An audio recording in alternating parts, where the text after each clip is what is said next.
சொல்லுகிறது போல என் ஆத்துமா மண்ணோடு கூட ஒட்டி இருக்குமானா நான் எப்படி ஆண்டவரை நான் உம்மை துதிக்க முடியும்? எப்படி ஆண்டவரை நான் உம்மை ஆராதிக்க முடியும்? இன்னைக்கு தேவ பிள்ளைகள் ஆராதனை செய்யாம இருக்கிறதுக்கு காரணம், தேவனோடு கூட ஒட்டாம இருக்கிறதுக்கு காரணம், அவரோடு கூட உறவு இல்லாதபடிக்கு இருக்க காரணம், ஆத்மா மண்ணோடு கூட ஒட்டி இருக்கு.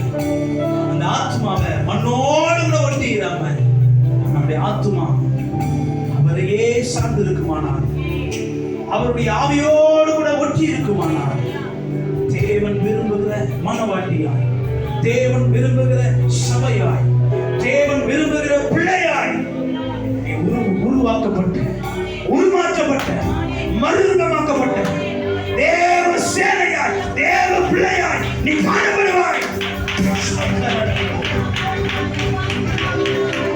நல்ல கொரோனா கரம் தட்டி நம்ம அப்பாவுக்கு நல்ல கரகோஷம்